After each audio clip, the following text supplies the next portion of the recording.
His will. Maulana Room came around again this afternoon, and for his satsang took the text, "Thy will be done." The sage Belol is greeted in the street by a friend who says, "Can you tell me something of this God of whom you speak? You say that God and you are one. Can you explain this fact?" The saint responds by explaining that every action he performs is completely governed by the fact that God, in the form of the sound current, is omnipresent in his body. This sound current is like a soldier obeying his general.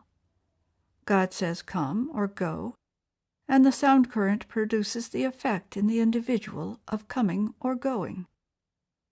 No one laughs or cries but by his will. No leaf falls but by its agency. In this street, the order is given by the Lord that a certain person must die, and the sound current is withdrawn from him, and he dies. In another street, the decree goes forth that in such a house a baby will be born, and the sound current goes to that house, and the child is made manifest. If thou wishest me to come, I come. If thou orderest me to go, I go. Where thou art, there am I. If thou art not, then I do not exist. Thy will be done. Then he told the story of the 4 queens, whose husband, the king, was going on a visit from his kingdom in Persia to India. He asked 3 of the queens what they wished him to bring back for them as presents. The first said a bolt of fine muslin. The second said a beautiful pair of shoes, and so on. But he was not moved to ask the 4th wife what she wanted, for she was plain and unattractive. But when he was about to leave, he thought, "Well, she too is my wife, and in all justice I should ask her as well." And this he did. To his amazement, all she said was, "I only want you, yourself, in person." He thought, "She is wiser, after all, than any one of the others." So he went quietly on his journey and completed all his missions. And when he came back, he went to the palace of the 4th queen and presented her with all the presents that the other queens had asked for, and furthermore took up his abode in her palace. The 3 senior queens were dumbfounded and asked, "Why has this come to pass? She is ugly and ill-favored. What has she done to deserve having our position?" The king, hearing their complaints, told them, "All she wanted was to have me, so automatically she obtains all that I possess." Another story related by Maulana Room was as follows. A young man sat upon the top of a high wall, at the foot of which ran a stream of clear, pure water. He was very thirsty, but the stream was deep, and he had no way of getting down to the water, nor had he anything with which to draw the water up to his mouth. For the moment he was nonplussed. What was he to do? Having searched his mind for ideas, he took a brick from off the wall and threw it down into the stream below him. The water splashed up with a loud noise, "Grumph!" "Why, my friend," remonstrated the stream in hurt tones, "do you throw stones at me?" "In the first place," said the youth, "I am enchanted by the sound made by the stone falling into your depths. And secondly, by my action, I am bringing myself nearer to you by demolishing this wall of ego." Unless we descend from our wall of selfishness or ego, we do not appreciate the voice of the Master, the sound current, or what he says. Then the disciple says, "Master, dear Master, give me pain. It is only when I have suffering that I remember you. O Master, take over this body and this life. Do everything for me." Bhajan can make people understand the truth far more thoroughly than the Bible or the Quran. Maulana Room's 3rd satsang was about a young man who, traveling in a mountainous region, met Christ, who appeared to be running away from someone. The man asked him, "Lord, from whom do you escape? There appears to be no one, no enemy behind you." The master continued on his way and made no reply, and the young man, running after him, repeated his question. Then Christ replied, "I am running away from a fool." The man said, "But are you not that Christ who, taking a handful of dust and throwing it up in the air, can cause it to turn into live birds? Are you not he who brings the dead to life? Why are you afraid of a fool?" "I am the man you speak of," said Christ. "Why, then," persisted the young man, "are you afraid of a fool? Can you not give him the same name as you give to other men, and so transform him? I can initiate the deaf and the blind, cause the mountains to arise and go to another place, or raise the dead to life, but I can have no dealings with a fool. One can have contact with a fool 100 times without any effect. His heart is like stone, his life like sand. Upon him the sound current has no effect. Why then could you not cure this foolishness? The blind and the deaf could cure themselves, but foolishness is the will of the Lord, so that the man who suffers from it does not come in contact with the sound current. The deaf and the blind are objects of pity, but there is no panacea for the foolish. Therefore, my dear friend, please hear me, and avoid foolishness, the foolish attachment to the people and things of this world, for contact with it will contaminate you and lead you onto the wrong path. Air dries up water, little by little. Similarly, the foolishness of the world dries up spirituality. Christ, Malanarum tells us, was, of course, not afraid of the fool. He was only giving us a graphic lesson. In the next story, the poet illustrates how dangerous the questions how and why can be. Sukhman, his disciple, asked that he be given the power of a prophet, and he replied that this was not advisable as yet. Instead, Sukhman should go and become the servant of the great King David. So he went to the king's palace only to find him hard at work, doing blacksmith's work. He was curious as to what he was busy making, but restrained himself, thinking, "Don't ask, be quiet." Then he perceived that the king was making a suit of armor. Again he was tempted to inquire why he was making it, and again he bade his mind, "Sit down, be quiet, and have patience." However, temptation again came to him, and he questioned himself thus, "Why not ask and have a quick settlement of my curiosity?" But his soul replied that he would not be given the real, the deep, significant reply, even if he asked 100 questions, so he kept quiet. After some time, the work being completed, David gave Sukhman the coat of mail, and said, "This armor is invincible. It will give you complete protection in battle. It is the coat of patience, which keeps away anxiety. It is the touchstone which converts brass into gold. Always keep quiet and have patience, and everything will come your way. Do not rail at the Lord, why this, why that? Have faith. Why do I not get results in my bhajan? The Lord knows best. Have faith and patience. 8th March. This morning's conversation at the breakfast table. A. What day is it today? B. I don't exactly know. C. Wednesday, I think. A. No, I think it's Thursday the 8th. B. Well, Maharaji came back on Sunday. D. I don't even know the year. A. No, but seriously, let us look at the calendar. Goes over to the wall calendar and returns mystified. Sunday the 8th of April? How can that be? Maharaji came back on a Sunday. B. Silly, this is March. A.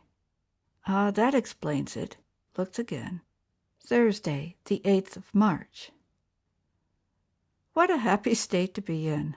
A glorified Shangri-La. 9th March. Today we had an interview with Dewan Sahib Daryalal, Maharaji's private secretary for Western correspondence, a member of the Dera Committee, and a Satsangi since 1910. A dear, humble person who strongly reminds me of Rai Sahib Harnarayan, at one time secretary to Maharaj Sawan Singh. B asked him how one could differentiate between mind and soul. He recalled asking Bare Maharaji this same question, and the master took him into his bathroom, where there stood a tub full of water in the sun, throwing a reflection of the sun on the ceiling above. That reflection, said the master, is like the mind. It is only a vague likeness of the original, the soul. 20th March. Today the Dera awoke once more as Maharaji returned from a tour to Calcutta. At 2:00 in the afternoon we were told he had arrived, and at 3:30 we went for public darshan, followed by a little private spell with him, for us Westerners, and 1 or 2 Indians, in his beautiful garden. A bauhinia tree was in full bloom, dripping its pale cyclamen-colored blossoms on the path below from the clustered boughs. Over the entrance arch were 2 creepers in bloom, a blood-red bougainvillea and a petrea with long trails of wisteria-like flowers and pale yellow-green leaves. The whole garden was banked with flowers and full of the scent of sweet peas and orange blossoms, and the lawns would have easily graced an English garden for size and abundance of greenery. For days now our curiosity has been aroused as a bullock cart has been bringing great logs of wood to a site near the guest-house. And today we learnt the reason: to feed the brick kiln oven. After leaving Maharaji's garden, we went over to the brick fields to witness the ceremony performed before the first bake of the year. The kiln itself is a large open rectangle, sunk in a mound of brick rubble. Half of it is used at a time, and we went into the empty half by an entrance cut in the side of the mound. A block of unbaked bricks filled the other half of the kiln to its full height, about 10 feet. From the top of the block, 2 black chimney stacks protruded centrally, held in position by wire stays, while at intervals shafts ran the length of the block at its base. These shafts were roughly packed with sticks and twigs, and a man put a fire-lighter composed of a cow-dung cake dipped in paraffin into the entrance of each shaft. A little traditional ceremony was then solemnized. One of the workers, who are not Satsangis, dipped his hand in red dye standing nearby, ready in a dish, and pressed the impression of his hand in color onto the topmost layer of bricks over each furnace shaft. All this while the crowd grew, Maharaji having not yet arrived. The audience was mainly gathered on the banks above, with a few people down in the empty rectangle where I was standing. Suddenly Maharaji appeared in the entrance, smiling at me with great sweetness. These unexpected appearances, smiling, turn one's heart over with the poignancy of their sweetness and radiance. Once or twice before, I have mentioned the impact of one's becoming unexpectedly aware of the Master's presence, having been at one moment preoccupied with the routine aspect of living, and at the next vitally alive to the intense joy of beholding him. an elevation of spirit that imbues him with, or more likely he inspires one to feel, an indescribably shining quality of love and affection. Guru Ram Das describes it so well when he says, "My heart leaps up when I behold my Satguru." This is what is missing when one does not have a living master. One cannot otherwise have the very personal contact necessary on this plane to electrify one's heavy being into such an obsession for the Satguru that it wipes out all the other attractions of earthly merit, which have proved so fatally alluring through all one's lives of banishment from this other love. Maharaji stood for many minutes with eyes closed and head bowed, facing the brick wall, and one thought of the blessing being poured into those bricks, and the many thousands coming from the kiln in this year's work, enclosing the places in which many of us may live in future years, encompassing the gardens in which we and many thousands to come may walk and take their pleasure, the bricks that will go to building a huge new water tower, which we hear is proposed as a part of this year's constructional plan, the water from which all who come here will drink and use. The streets are also to be re-bricked, and many of us will walk on his blessing. It made one realize that one cannot move here without breathing blessed, truly blessed air. All the bricks of past bakings in the present buildings are little rectangles of singing blessed clay. Why is one so deaf and blind to it all? It encourages one to lose no time in going and doing more and more bhajan, to really see what a place we are living in. Indeed, this raised an echo in my mind of Rumi's description of the building of a temple in Jerusalem by King Solomon. In his structures were seen magnificence. They were not frigid, dull, and lifeless like any other buildings. Right from the first, every stone that was broken off from the mountain was eager to be quarried. A light was shining from the mortar. Stones were coming without a carrier. And those doors and walls have become living. Only those who truly love can see such vibrations in the Lord's construction.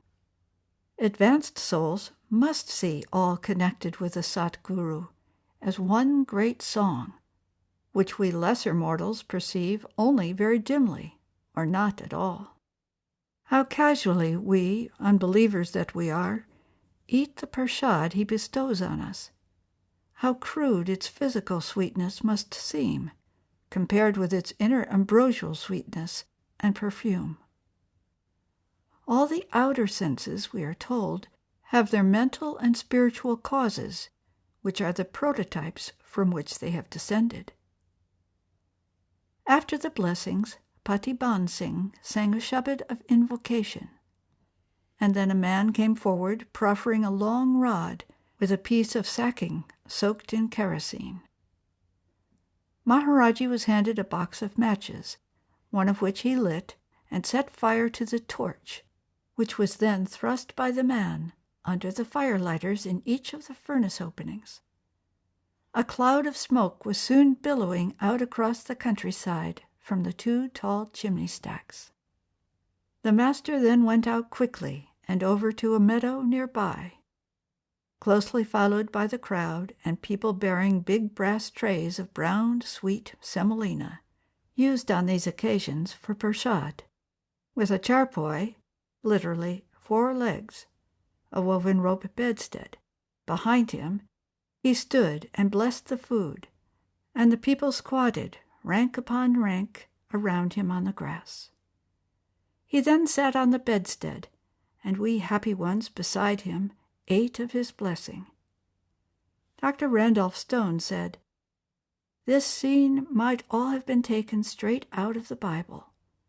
And I thought, yes, the feeding of the multitude, his disciples around their beloved Lord, the age-old countryside around us and the bank of the river in the background, and flocks grazing with their shepherd not far away.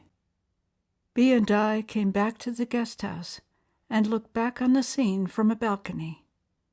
The brick field, now deserted with its smoking stacks, the huge plain with fields, scrub river sands, and a far tree-lined shore running in great bands of pearl across it. Still further away to the northeast, soaring up and running along its breadth like a vast frieze, were the Himalayas, with a bank of cumulus clouds pink in the sunset.